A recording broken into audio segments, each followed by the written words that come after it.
Level 1. The favor.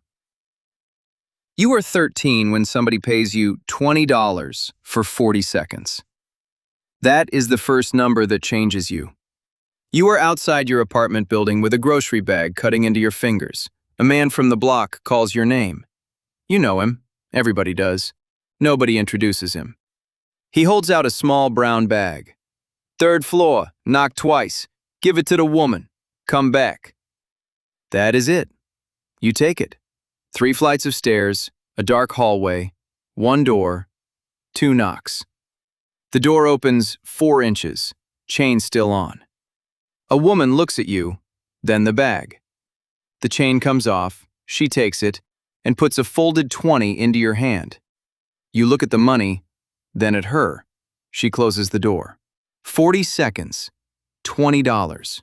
Your mother makes less than that cleaning rooms for 2 hours. You know because you have seen her do the math. Rent, electricity, bus fare, groceries. Then whatever is left, usually not much. You stand on the stairwell landing staring at the bill. The man is waiting downstairs. He sees your face, smiles. "Easy, right?"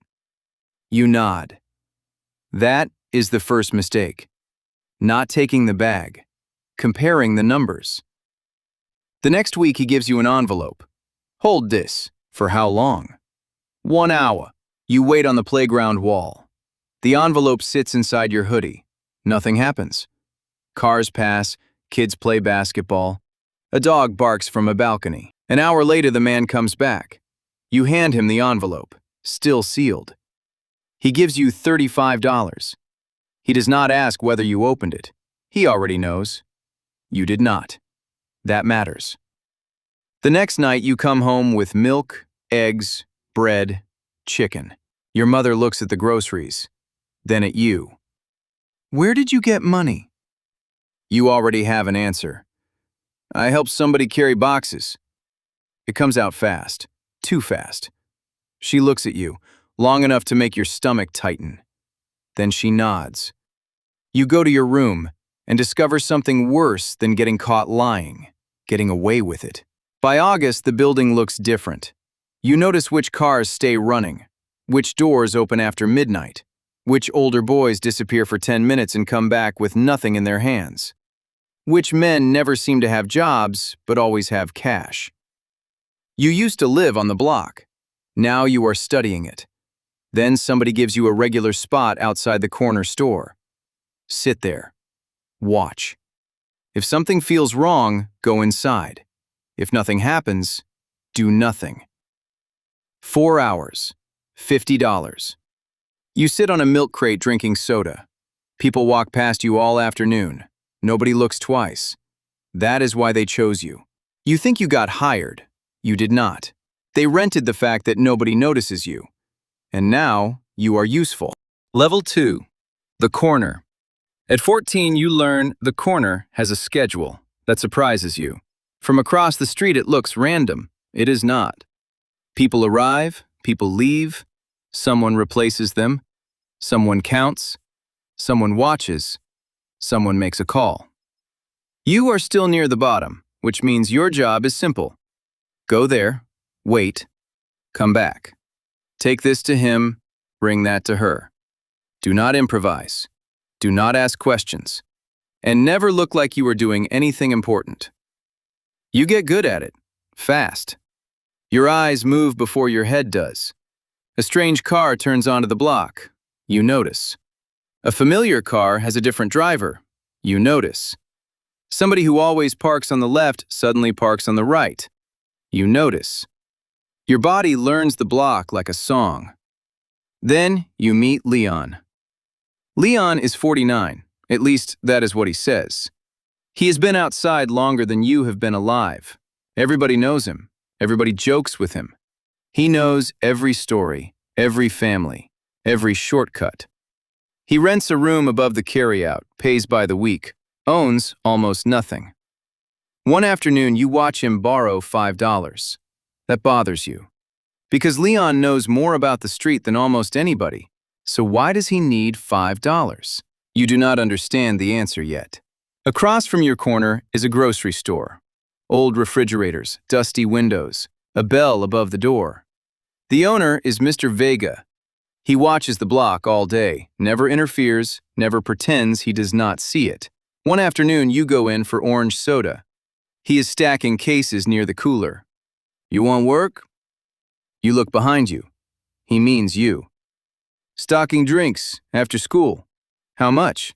$9 an hour? You almost laugh. You do not. $9 an hour. You can make that in minutes outside. Mr. Vega sees the answer on your face. He shrugs. The offer will still be here tomorrow. You grab your soda. Then he adds, not everything will. The bell rings when you leave. You hear that bell in your head for the next week. At home, you start leaving money where your mother can find it. 20 under the sugar jar, 40 beside the microwave, 60 beneath the TV remote. Every time, the money appears back in your room. She never yells. That would be easier. She still wakes you for school, still irons your shirt, still packs your lunch, still asks if you need bus fare. She just will not spend the money. You hate that, because if she used it, you could pretend you were helping. Then there is Malik, your best friend since 3rd grade. Malik works 2 blocks over. He keeps an old picture folded inside his wallet. A tow truck. His uncle added a fake company name to the door using a computer. Malik loves that picture. One day, he says it every time he shows you. One day he will get a commercial license. One day he will own 2 trucks, then 3, then 5. You laugh about the fake company logo, but Malik never throws the picture away. Nobody out here throws their future away. They fold it, put it in a wallet, and carry it around while doing something completely different.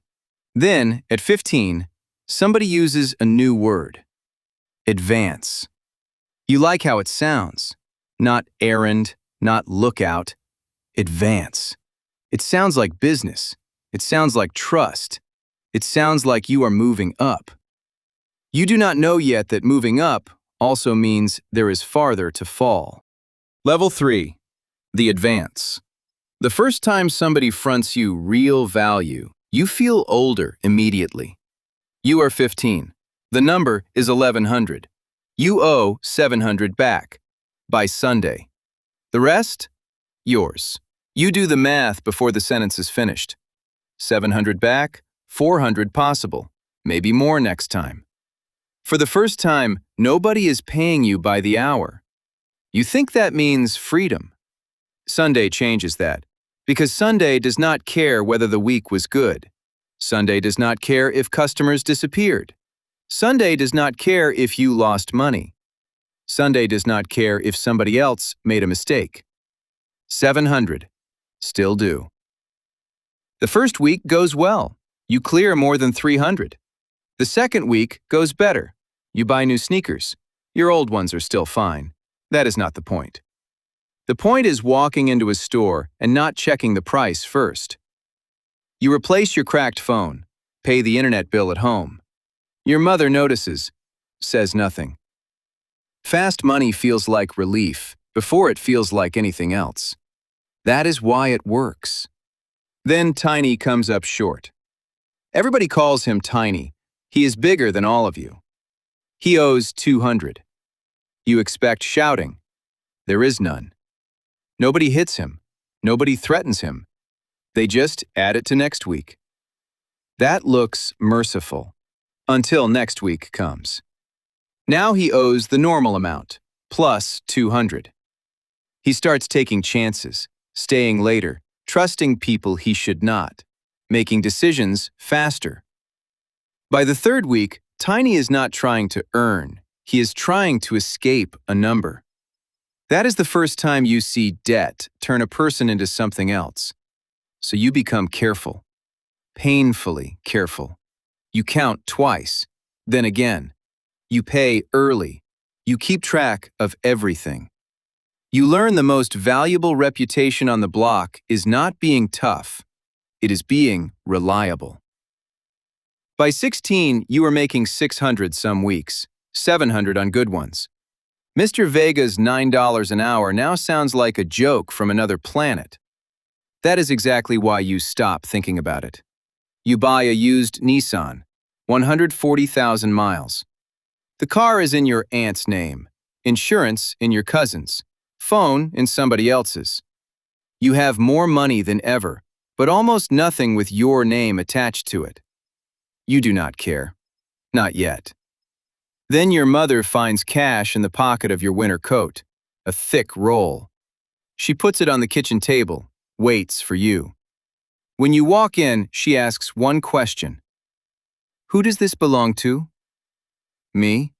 She looks at the money, then you. If it is yours, explain it. You cannot. For once, no lie comes. She waits. You stare at the table. She gets up, walks out. The cash stays there all night. So do you. In spring, the man who gave you your first 20 stops walking the block as much. Now other people come to him. He stands farther back, talks less, knows more. You recognize what is happening.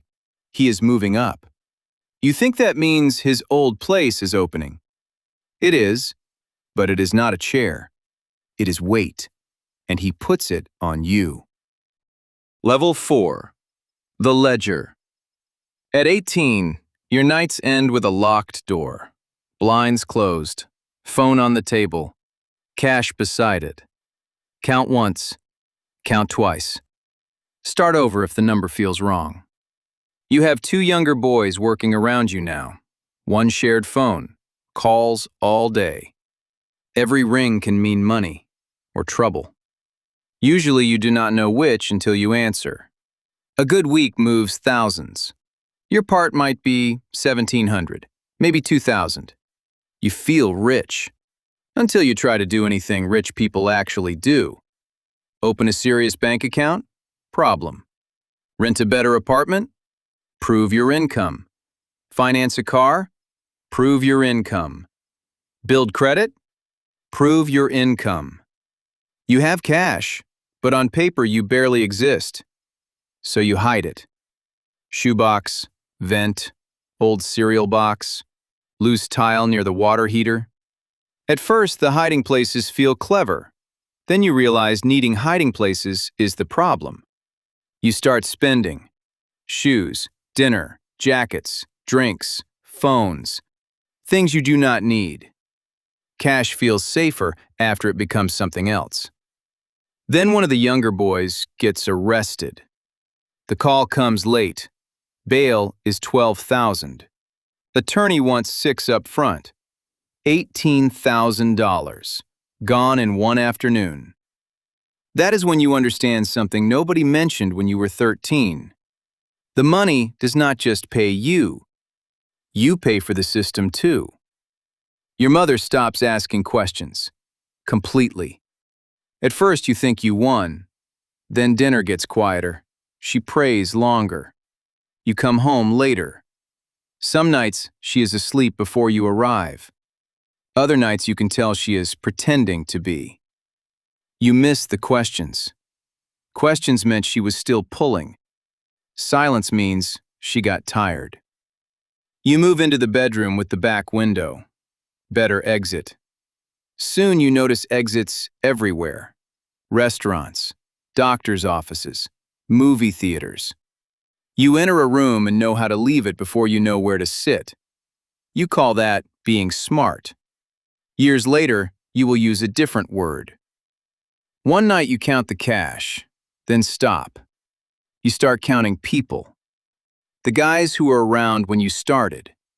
Who is still free? Who disappeared? Who went away? Who is older now and actually doing well? You think of Leon, still outside. You think harder. The answer gets worse. At 19, you have more cash hidden in one apartment than most people your age have ever seen. No bank statement, no tax record, no property, no business. Nothing earning money while you sleep. You tell yourself, this is independence. You are wrong. The word is exposure. Level 5. The losses. Exposure stops being a word when Jerome dies. The argument starts over $180. That is the number everyone repeats, 180. You spend days comparing it to normal things. Shoes cost more, phone bills cost more, a weekend hotel costs more. A life is gone. The number stays 180. The math refuses to make sense. Summer comes. The man who first brought you in gets sentenced. A long one. You visit once, glass between you, phone against your ear. He looks older, smaller. You tell him who is still around, who disappeared, who moved. He listens, then asks, "You know what I should have done different?" You wait. All of it. The guard ends the visit. You carry that sentence home. Then October comes. You are sick, fever, sweating through the sheets. A run was supposed to be yours. Malik takes it instead. One broken taillight, one stop, one search. Years. That is how fast two lives separate. You stay home with a fever. Malik loses part of his 20s. You send money, write letters, visit. The tow truck picture ends up with you, still folded, still ridiculous, still important. You keep it. One night you make a list, 11 names. Guys who were active when you started. 2 dead, 3 in prison, a few gone, a few still outside. Very few winning. You stare at the list. 6 years. And you still cannot point to one old man from this world who has everything you thought you were working toward. Money, freedom, ownership, time. All 4. Nobody. Then a detective starts saying your name. Not shouting it. That would be easier. He drives past, looks at you. Morning. Like he knows you, because he does. That night you do not count money first. You count exits. Level 6.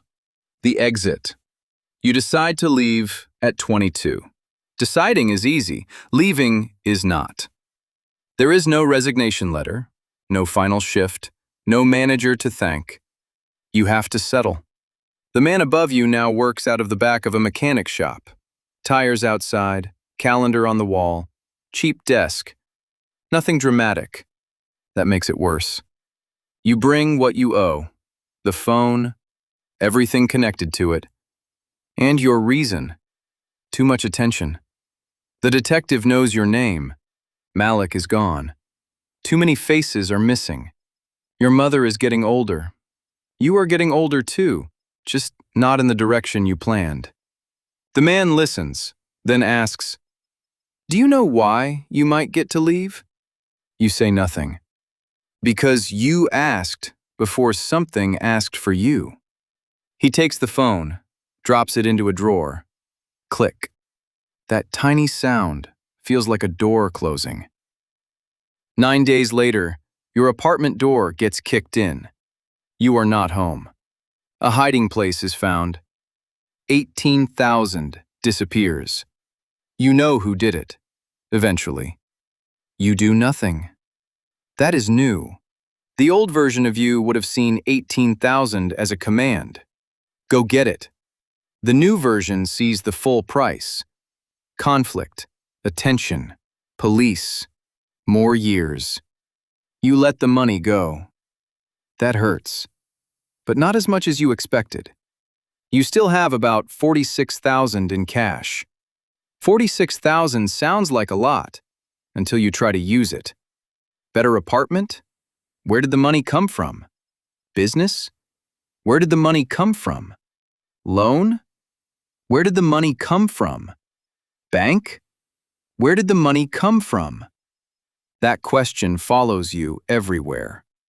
You have spent years learning how not to explain money. Now every useful door wants an explanation. So the cash disappears slowly. Rent, food, furniture, bills, work clothes, ordinary life. Fast money leaves your hands much slower than it entered them. Then one morning in March, You walk into Mr. Vega's grocery. You are 22. The bell rings. Same sound, 8 years later. Mr. Vega looks up. He recognizes you immediately. You look at him, then at the drink cases. The offer is still where he left it. Level 7. The paycheck. Mr. Vega is grayer now, moves slower, still watches everything. He looks at you for a long time, then points at the floor. Still needs sweeping. How much? 10 an hour. 10. You used to make that in minutes. Now you say yes. Your first paycheck is a little over $300 before taxes.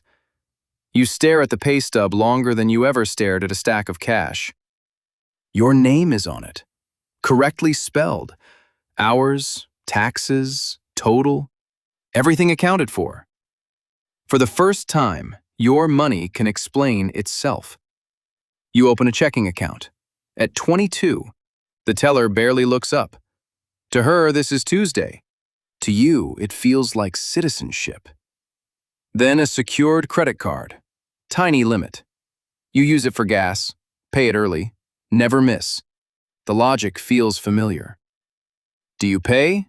Do you pay on time? Same questions, different consequence. On the corner, being reliable made people trust you with more risk. Here, being reliable makes strangers trust you with more opportunity. You are good at the grocery store. Annoyingly good. Inventory, cash counts, customers, suppliers, losses, timing. You see patterns before Mr. Vega points them out. He starts showing you the books. Old spiral notebook. Milk barely makes anything. Candy does better. Some products exist just to bring people through the door. You stare at the pages. It is numbers again, only these numbers stay. Year 1, he gives you keys. Year 2, ordering. Year 3, scheduling. Then his knees get worse. His daughter wants him to retire. One night after closing, Mr. Vega gives you a number. $125,000 for the store. You laugh, then realize he is serious. You have $11,000 saved, clean, documented. 11. You once had more than 4 times that hidden in an apartment. But this 11 can speak for itself. Mr. Vega offers seller financing. Money down, payments every month, your name on the agreement. His risk tied to your success. Halfway through the paperwork, you stop, because you recognize the shape of the deal. Take something now, pay later. Your name tied to the outcome. It is an advance, except this time, the person fronting you loses if you fail, and wins if you succeed. Same structure, different world. You sign. Mr. Vega slides the keys across the counter. You pick them up. For the first time in your life, the thing in your hand is actually yours. Level 8. The keys. Owning the store ruins your sleep. You love it. Morning starts earlier, night ends later. Freezer breaks, supplier is late. Payroll is Friday. Taxes exist whether you feel ready or not. For years, you thought being the boss meant nobody tells you what to do. Now the refrigerator tells you what to do. The bank tells you. The payroll calendar tells you. Customers tell you. But every exhausted day leaves something behind. A record, equity, history, your name. You buy your mother a washer and dryer, not cash under a sugar jar, not money she has to return. A receipt, delivery, warranty, your name, her address. The machines arrive. She runs her hand across the top. For years, she carried quarters to the laundromat in a sandwich bag. She looks at you. This one I can accept. You turn away for a second, because suddenly you are 13 again, standing in the kitchen with groceries. Only this time, you do not need a lie. 3 years later, Your landlord raises the store rent. You sit alone after closing. Calculator, invoices, coffee. You look through the front window at the corner and finally notice the joke. You spent half your life working corners, protecting corners, running from corners, fighting over corners. You never owned one. So you buy the building. The bank approves it. You read the approval twice, then again. The loan officer reaches across the desk. You shake his hand. That handshake hits harder than any stack of cash ever did. Not because the bank likes you, because the paperwork does. One building becomes two, then another small storefront. Employees go on payroll, real payroll. They get paid on time, always. You are obsessive about that. You know what short money does to people. Then Malik comes home. Older, quieter. You meet him inside the store after closing. You put two things on the counter, a key and the old tow truck picture. He picks up the picture first, laughs. You kept this? You tell him it was collateral. He knows you were lying. Months later, he opens a roadside service office in one of your small spaces. Not exactly the dream in the picture, close enough to recognize. Years pass. Then one October afternoon, you look through the grocery store window. There was a kid across the street, maybe 14, elbows on knees, backpack beside him. A young man in clean shoes crouches down, says something. The kid laughs, then listens, then nods. A few minutes later, there is money in the kid's hand. You know the amount does not need to be huge. It only needs to beat the alternative. Some days, you walk across the street. You offer an apron. After school hours, $12 an hour. Some kids say yes. Most do not. You understand why. $12 an hour sounds slow when $20 can appear in 40 seconds. You know that better than anyone. That kid will go home tonight, count the money, probably twice. He will look at the refrigerator, the bills, his mother. He will think he found a shortcut. He will think somebody finally noticed he was useful. He will not see the rest yet. The closed blinds, the hidden cash, the names disappearing, the friend doing years for the drive you missed, the money nobody can explain, the mother who stops asking. He will think it started with $20. You know it started earlier, with the comparison. Fast money against slow money. Now you stand behind your own register, in your own store. Inside a building your own paperwork can prove belongs to you. At closing, you count the drawer. Once, twice. The habit never left, but the count means something different now. Inventory, payroll, taxes, mortgage. Debt becoming ownership. Work becoming record. Record becoming leverage. The same hands, the same numbers, a completely different destination. At 13, somebody paid you because you were easy to use. Years later, people trust you because you are hard to replace.